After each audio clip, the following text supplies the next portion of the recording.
Hey guys, hope you are well. And in this video, I want to talk about two of the easiest ways through which I let go while manifesting. So, this is going to be a detailed video. I'm also going to be sharing how these two ways have helped me, where did I come up with them, and how can we move forward into implementing them in your daily life. So, let's get to the video. Watch this till the end. You will absolutely love it. And if you are someone who feels that you are struggling with the concept of letting go, this would be the video for you. So, you must have heard the term letting go a lot of times when it comes to the concept of manifestation, especially because a lot of people have started to talk about this. Because being hyper aware and hyper focused on what you want, a lot of times that can actually be very mentally taxing and can put you into a position where you're not feeling good about your manifestations in the first place. So, being super focused on what you want to focus on, constantly thinking about it from that capacity has not really been very helpful in terms of many people who anyway thought about their manifestations too much. I will also explain it with the help of a few examples as we go ahead with this video. But where the concept of letting go comes into place is it's attached with detachment, it's attached with letting go of the struggle, the fear, the doubt, everything, which eventually helps you get what you want faster. So, the whole concept of manifestation talks about that you eventually need to live in the end result of having something, right? So, where does letting go come into place? A lot of people confuse letting go with letting go of the desire in itself, but letting go doesn't mean that you need to let go of the desire in itself. But there are some parts of the manifestation journey that are never going to be in our control and are not in our control currently. Things like the how, things like the when, things like what is exactly going to happen for me to get to that place where this thing comes into fruition. When we talk about letting go, we are basically talking about letting go of those. Because when we are constantly worrying about the how, we are in a constant state of doubt. When we are constantly worrying about the when, we are in a constant state of doubt. And in fact, we are just coming from this perspective that we know more than our subconscious does, which is not true and which is not something that can be possible. Because when we are saying we don't know the how, we are saying someone does, and that someone in this case is the subconscious we are referring to. So when we are focusing on letting go, we are focusing on letting go of that part. Because letting go of the how, the when, the mental struggle, it makes the whole process very peaceful, one.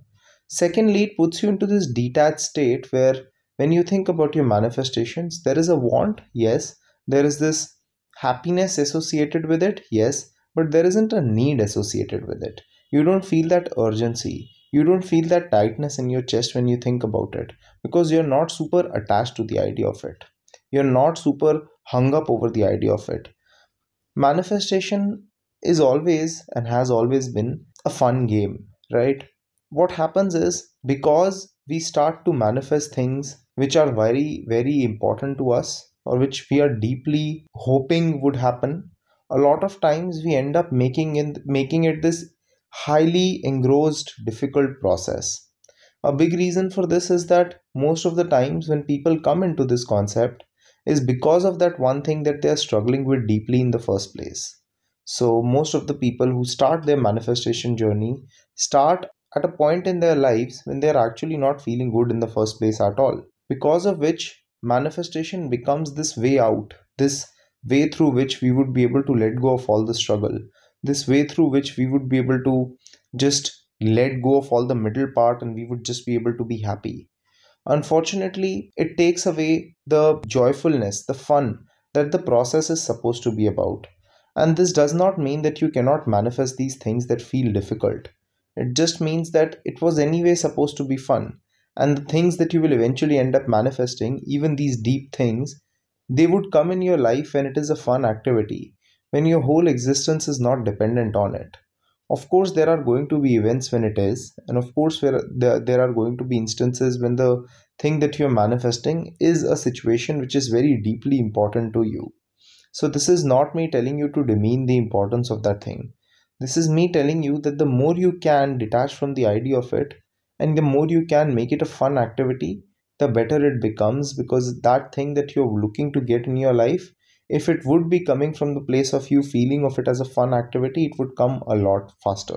So here are the two ways through which I personally let go when it comes to the concept of manifestation, and how they have been highly helpful for me.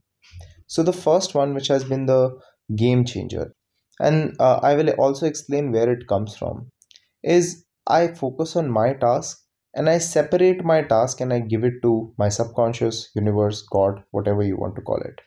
So there is this beautiful book. It's called Courage to be Disliked, and it's a very good book. You should read it if you haven't. But in here, the author talks about this concept called separation of tasks. I have been someone who has struggled with the concept of separating tasks a lot. And because I have been someone who has had this tendency of controlling things in the past, I always felt the need to control the how, because a part of me felt that if I wouldn't control the how, maybe the universe will forget what I want. Maybe I will not get it. Maybe I will get a half hearted version of it. And it came from a deep mistrust of the universe, that a part of me felt that I constantly need to make things happen a certain way, because if I let go, then I'm not sure things that I want will come into place, and I'm not sure if they will come into place exactly how I want them. Because of which, I was in this constant zone of trying to make things happen, and I used to try to control the how. In the book, he talks about this concept called separation of tasks, which means I have a task and I need to do that task correctly. After that, I need to give that task to the other person whose task it is, because I cannot do someone else's task. In here, how he is referring to it is in terms of people, that you cannot force people to do what they have to do. Eventually, they are the ones who have to do it. And this also applies to me in my coaching, in my life. This has been something that has been very helpful, where I have stopped trying to change people. I have started to try to change myself and do what I have to do in that equation. Even with clients, I can only, for example, there are many situations where I can see a client doing something that they shouldn't be doing, and I have communicated it with them.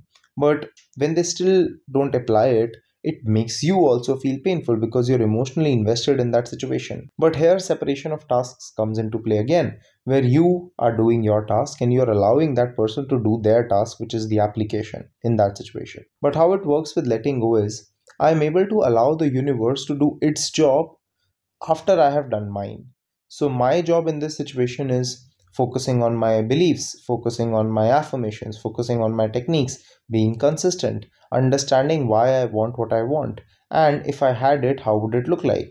Doing all these things, dealing with resistance, all of these things is a way for me to deal with my task. After I deal with my task, I let go of that task and I give it and hand it to the universe, the subconscious, to God, whatever you want to call it.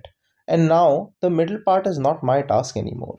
Not because I don't want it to be, but because it isn't. And even if I try to control it, it comes from this tendency of mistrust, which eventually will get me more things to worry about later. So just saying and telling to myself that I have done my task and now it's not in my hands, because I have given it to someone, something which is more powerful, more stronger, more smarter than me, for them to deal with it, that just makes me feel amazing about it, because it eventually automatically forces me to let go about that situation.